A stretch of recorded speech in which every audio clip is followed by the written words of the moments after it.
The Antiquities of the Jews by Flavius Josephus, Book 1, Chapter 20. Concerning the meeting of Jacob and Esau. 1. Now, as Jacob was proceeding on his journey to the land of Canaan, angels appeared to him and suggested to him good hope of his future condition. And that place he named the camp of God. And being desirous of knowing what his brother's intentions were toward him, he sent messengers to give him an exact account of everything, as being afraid on account of the enmities between them. He charged those that were sent to say to Esau, Jacob had thought it wrong to live together with him while he was in anger against him, and so had gone out of the country, and that he now, thinking the length of time of his absence must have made up their differences, was returning. That he brought with him his wives and his children, with what possessions he had gotten, and delivered himself, with what was most dear to him, into his hands, and should think it his greatest happiness to partake together with his brother of what God had bestowed upon him. So these messengers told him this message. Upon which Esau was very glad, and met his brother with 400 men. And Jacob, when he heard that he was coming to meet him with such a number of men, was greatly afraid. However, he committed his hope of deliverance to God, and considered how, in his present circumstances, he might preserve himself and those that were with him, and overcome his enemies if they attacked him injuriously.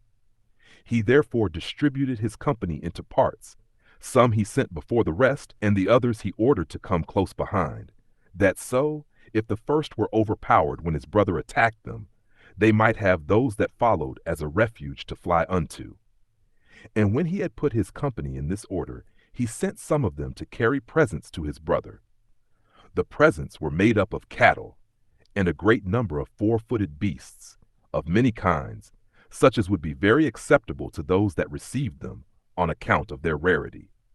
Those who were sent went at certain intervals of space asunder, that by following thick, one after another, they might appear to be more numerous, that Esau might remit of his anger on account of these presents, if he were still in a passion. Instructions were also given to those that were sent to speak gently to him. 2. When Jacob had made these appointments all the day, and night came on, he moved on with his company, and as they were gone over a certain river called Jabbok, Jacob was left behind, and meeting with an angel, he wrestled with him, the angel beginning the struggle.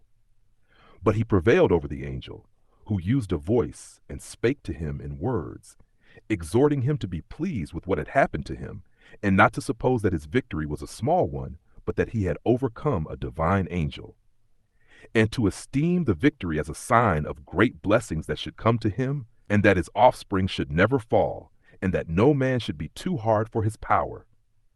He also commanded him to be called Israel, which in the Hebrew tongue signifies one that struggled with the divine angel.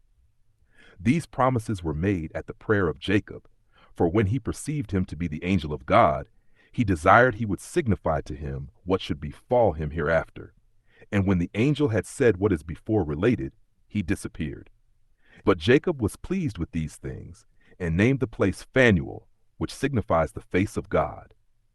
Now when he felt pain, by this struggling, upon his broad sinew, he abstained from eating that sinew himself afterward, and for his sake it is still not eaten by us. When Jacob understood that his brother was near, he ordered his wives to go before, each by herself with the handmaids, that they might see the actions of the men as they were fighting, if Esau were so disposed. He then went up to his brother Esau, and bowed down to him, who had no evil design upon him, but saluted him, and asked him about the company of the children and of the women, and desired, when he had understood all he wanted to know about them, that he would go along with him to their father. But Jacob, pretending that the cattle were weary, Esau returned to Seir, for there was his place of habitation, he having named the place Roughness from his own hairy roughness.